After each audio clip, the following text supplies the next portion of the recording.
Hi everyone, welcome. Today we've got a really special session here. We're going to be talking about Coldplay's sustainability and energy management plan that was devised by a very inspirational gentleman here. I think we've all got a few heroes in the world, but this man is really going to be the future hero for production, for festivals, for events. And hopefully for artists and anyone who's organizing events who's got an awareness of sustainability and in particular, you know, sort of trying to make the world a better place through the environment, through sustainability and through events. So I'd like to welcome to the stage Paul Schurink from ZAC Concepts. Paul's got a lovely presentation that he's going to take you through and he's going to talk you through a few things, and then we'll be asking some questions at the end. So I'll hand over to Paul. Thank you, Lawrence. I was, for instance, afraid that another guy should come on stage because all those kind words. But thank you for that. Thank you all for coming here. I'm delighted to have this talk because what we, of course, we are very proud on being able to work with a band like Coldplay, but it also comes with responsibilities, because if you want to raise the bar on global level, you must do the things very good, and you know that the whole world is watching you, so you really must be aware of your position. And I'm very happy to be here to tell you what we've done and what we will do. So that will all be part of the presentation.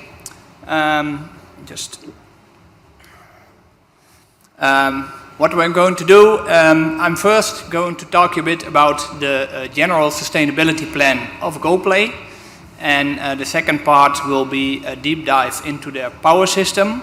That's one of the main pillars for the first year of the tour.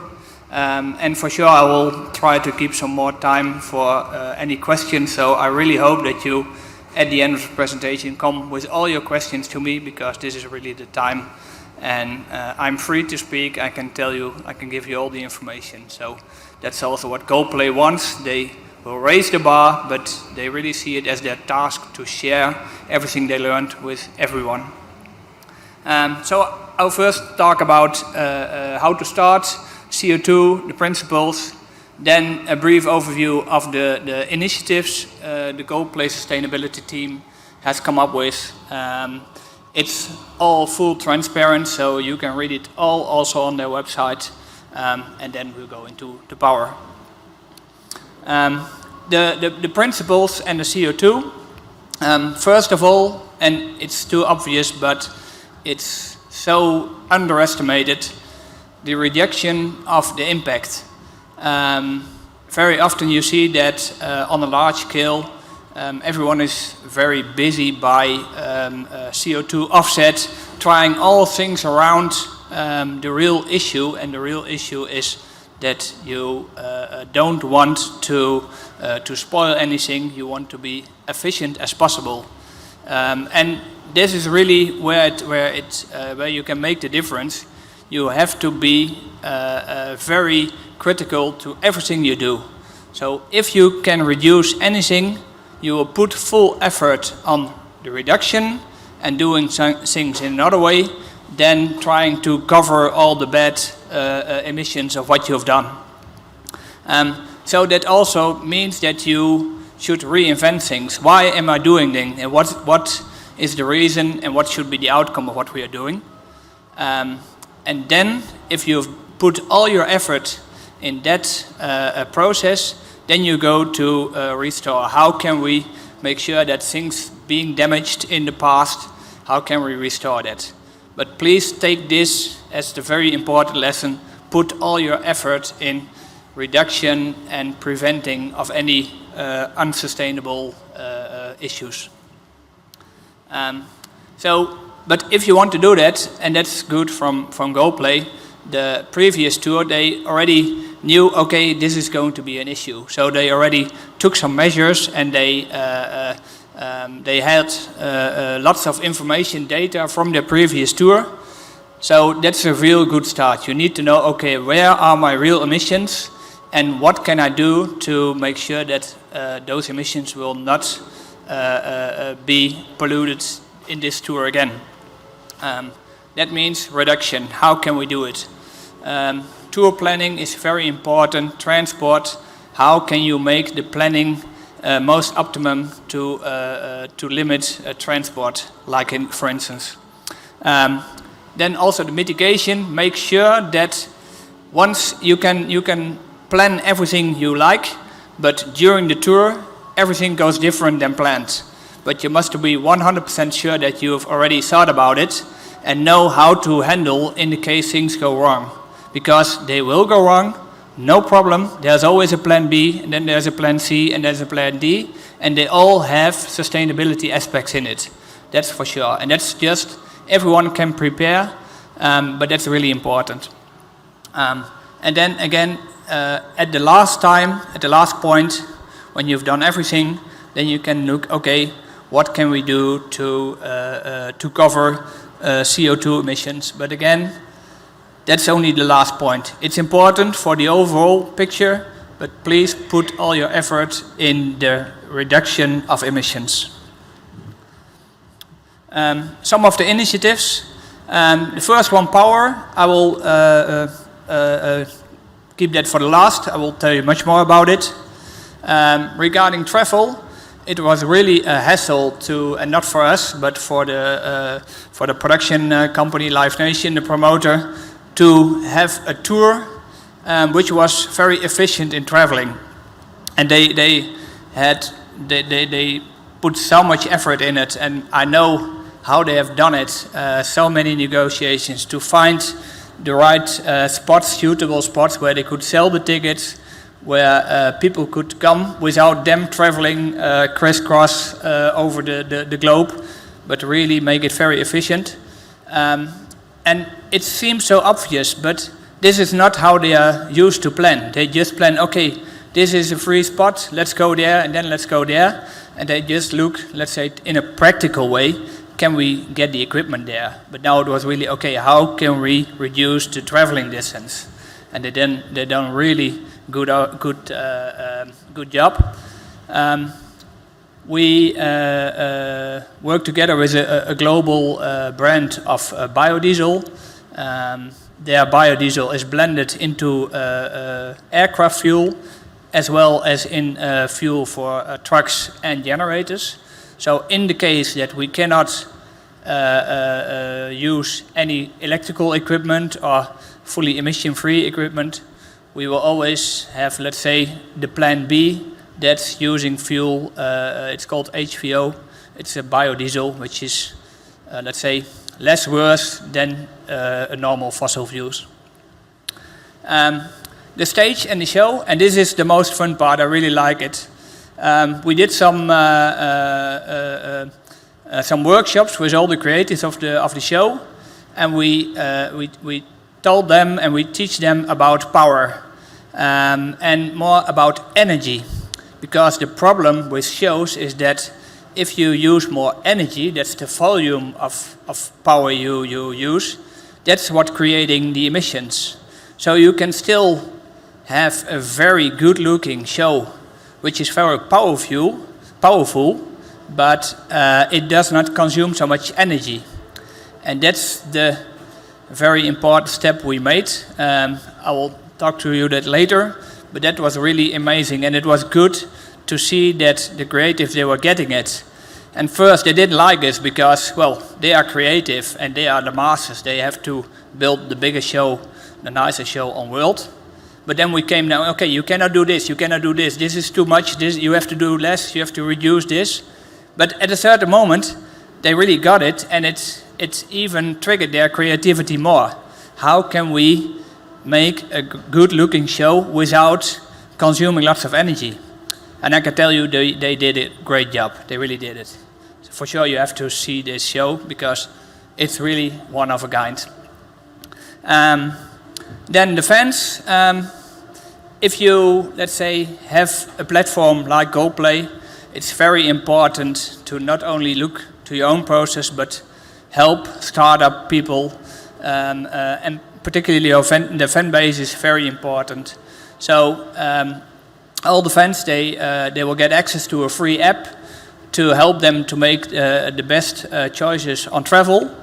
And for every ticket sold, Coldplay will plant minimum 1 tree to be sure that the travel emissions are offset. And as I just told, that's the last thing you want to do. You want to reduce emissions, but traveling emissions of your fans, of your visitors, that's really very difficult. So at that stage, this was really the only real thing which we should come up with to have an offset scheme. But it's very transparent. For every sold ticket, minimum 1 tree will be planted. And then water. In some parts of the world, water is a real sustainability issue, as it is here in Saudi. It's very expensive and it's very difficult to get access to water. Also, I've already been on the Soundstorm Festival. They have an amazing water system, fresh water everywhere, and that's really new to have it in that way. But it also comes with consequences, because you must be sure that you do it in a sustainable way, because it's very important to get everyone access to fresh water. But if it, on the other hand, leads to huge emissions, that's also not good. So you have to be aware, how can I do this in an optimum way? And that's also what we try to achieve with this tour, to make also the venues very aware of, okay, how can we come up with a high quality service without huge emissions. Waste separation, as always, very important. You can immediately see if there is if they have took measures on waste or not. And here the most simple thing is reduction. If you don't come up with things which can be thrown away, then there's no waste at all. It's too obvious, too simple, but it's very good to keep that in your mind, because there's so many people, particularly creatives, they come up with so many funny things and they are just funny for 1 minute and then you throw them away. Kill those ideas and come up with better ideas, because this is really not the way to go. This will not fit in a sustainable tour approach. Food, crew catering, all local food. And the tour, the band is even looking to use, how is it called? Sorry, I forgot it.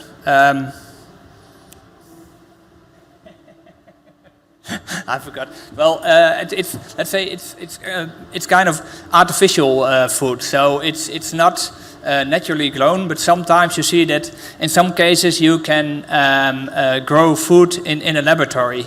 And it's really, let's say, it's maybe the future way of food. If you have not the space to have all the farmers, then you can look to make food in laboratory. So they're also trying to use that during the tour. The merchandise is also, of course, what I just said. It does not make sense to sell people some crap which they just use for a couple of minutes and then they throw it away. Either it should be good and useful, or it should be not sold not sold. And that's really 10% of all the income of the tour is donated, is given to all kinds of initiatives which are all selected by the band members. And that's really insane. 10% of everything they own will be given away to different organizations. So at the end, that will also create quite an impact. So lots of organizations will benefit from that. About transparency, it's very important, particularly on the level of Coldplay. Everyone is, and I think that's good, very critical. Okay, what are these guys doing? And for sure, we know that although we had a preparation time of almost 2.5 years, and we thought well about all things, things will go wrong, that's for sure. And we didn't solve all the sustainability issues. In fact, I think we solved maybe 30-40%. But the tour will not be a 1-year tour, probably 3 or 5 years. And it's not, okay, now we made the sustainability plan, it is what it is. No, it will be constantly improved. So I think during the tour we will add more and more initiatives to it. And it's very important to be transparent about it. What went well and what didn't. So a university is asked to get all these figures, to collect them and to verify them and to publish them. And then you see here the glorious power team. Sorry for that. Regarding power, and it's a bit, I think this is general for if you are working on sustainability, and it's the same for power. The first step, this is the Trias Energetica. It's developed by the Technical University of Delft, and we use it always. And the first step is reduction, and also the energy demand. If I come on an event or a festival, and of course I'm a power freak, that's what I am, and I always look around and I always see so many things, either with our lights or other equipment or activations, they are on full power and they are not used, no one is looking at it, having lights on at daylight, etc. It's so obvious, but in, I would say, almost every event, you can save up to 40% of your energy consumption because it's on and it's not used. It doesn't add anything to the show. And this is the same on performances like Coldplay. So many of the energy, if you cut it from the show, no one will notice. And this is a big win. And you don't need to be technical for this.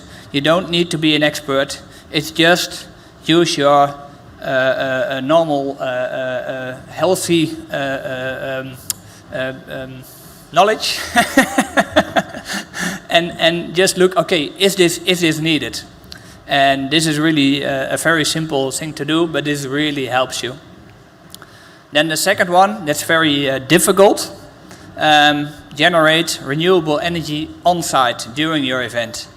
I will have some examples of what we will bring to the Coldplay show, but this is really the most important, the most difficult part. The third part is use remote renewable energy. So that means renewable energy which is not generated on the festival site, but somewhere else. And then you can really think about solar or wind energy, which is brought to a cable or by a battery to the venue. And this is more easy to use. We have a very nice looking process, but this is, let's say, how we treat it, and it's in a way, okay, first we look what are the availabilities, then we check, okay, how much energy do you really need? Then we do some monitoring that we can show, okay, this is the situation with your energy. Then we improve it, we do some on-site monitoring and with a report, and then you are fully covered. It's a very simple process, but it's very important to do it step by step so that everyone knows what you're doing. Being transparent is very, very important. People don't like to get the power out, and if you tell them that they can run the event on the half of the capacity they did it the year before, they are very afraid, say, oh, no, this is not going to happen. But if you are very transparent and tell them, okay, this and these are the steps we've done, and on this reason we made this decision, then they trust you, and this is the way to go. So how does it work? We do a full inventory on the show. So every single piece of equipment which has a plug on it should be known by us, because if we know exactly the equipment which will be used, we can calculate exactly how much energy you need. And if we know that, we can bring exactly enough energy, and then we have maximum efficiency. And this is also very underestimated. On most of the events, the total generation capacity, whether it are diesel generators or grid connections or whatever, mostly they are 3 to 8 times more than they really actually need. And that's really inefficient. So it's very important to have a good inventory, and if we have all the information, it's not so difficult to calculate the exact amount of energy. And then we can look, okay, what's available, and based on that we can make the optimum power plan. Energy reduction, I've already talked about it. We had workshops with the creatives, we had good discussions, we had bad discussions, we had all kinds of discussions, but at the end everyone really came to the point, okay, this is how we should make a show. And by having this mind shift of the creatives, we saw so much new opportunities. Let me check if this works. No, it will not, then I will come later. The picture on the top is from Earshot, one of the Coldplay performances from I think a month ago. And we were able to, the creatives were able to reduce the energy demand that much that we were able to have 15 people on bikes pedaling, charging batteries, and that show was run on the batteries. So in fact the batteries were already full when the show began, but they had to pedal to be sure that they remained full. And they managed to do. And the energy consumption was really that low that it was possible. And if we have told that Coldplay a year ago, no one would believe us. But it's that simple. And still the show on Earshot, it was a high quality show. No one saw that it was that energy low. But it's just possible, and you just have to do it.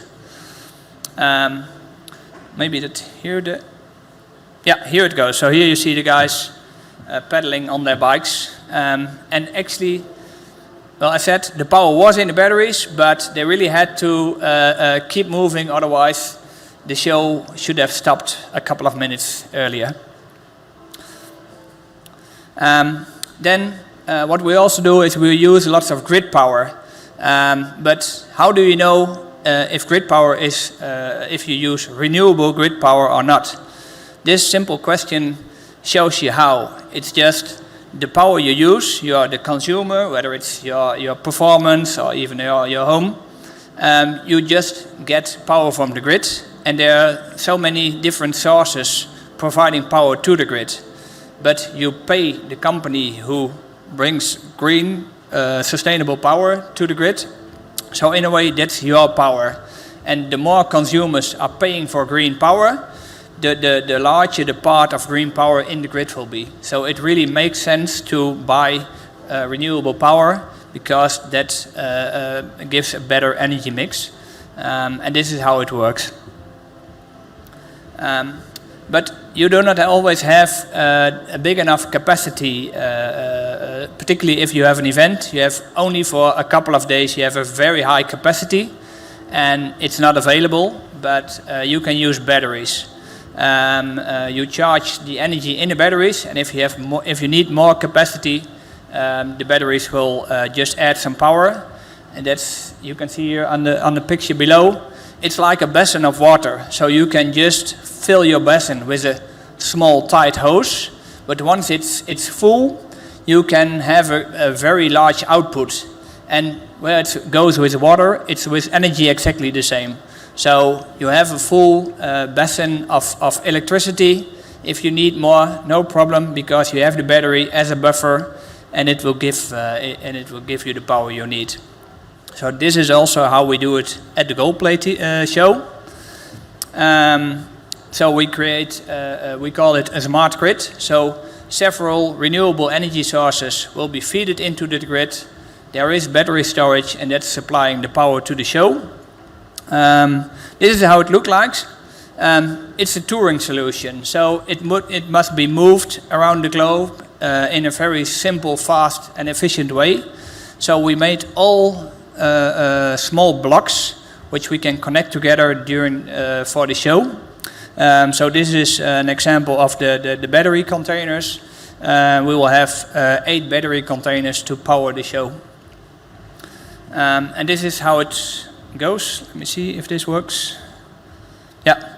So this is an animation of the power supply for their show. So it's made in the music of spheres. Yeah, here it's coming. So at the start, we will first put 4 boxes together, and we call them the AC head units. That's where all the power is collected and connected. We will use the house power, and the venue will be asked to use to buy renewable power. Then we will add the battery containers. They will be connected to the AC head units, and they will be charged before the show. Then we still have trucks with diesel generators, but they are only for standby purposes, because we don't want the show to stop. And I don't mind diesel generators as long as they are not running, because then they don't pollute anything. And during the show, we will just use the grid power. But if the grid power is not sufficient enough, the remaining power will be delivered by the batteries. So we always have enough capacity. And if for any reason there are problems with the grid power, then you see the diesel generators will kick in and they will take over. So we are 100% sure that there are no power outages during the show. And diesel generators will only be used in case of emergency. And even then we have a plan C. So plan B was diesel generators. Plan C, they run on HVO, on biodiesel. So this is how we mitigate the use of the pollution by using diesel generators. And then at the end we have some other innovations which will be used. These are small mobile batteries. So these are all the batteries which are used during the Earthshot performance. Small batteries, you can just move them, stack them on top of each other, and they are charged by the bikes. But we also have a sustainable dance floor. So this dance floor works on kinetic energy. So if the audience is starting to dance, it will generate some energy, and it's really a very small amount of energy. But it will be stored in those batteries, and we also run a part of the show on it. As told, we have some HVO biodiesel in the diesel generators. Not only for the backup generators, but also for the planes and the trucks. And the bikes, which I just showed you. And this is how we will perform the show on PowerWise for Coldplay.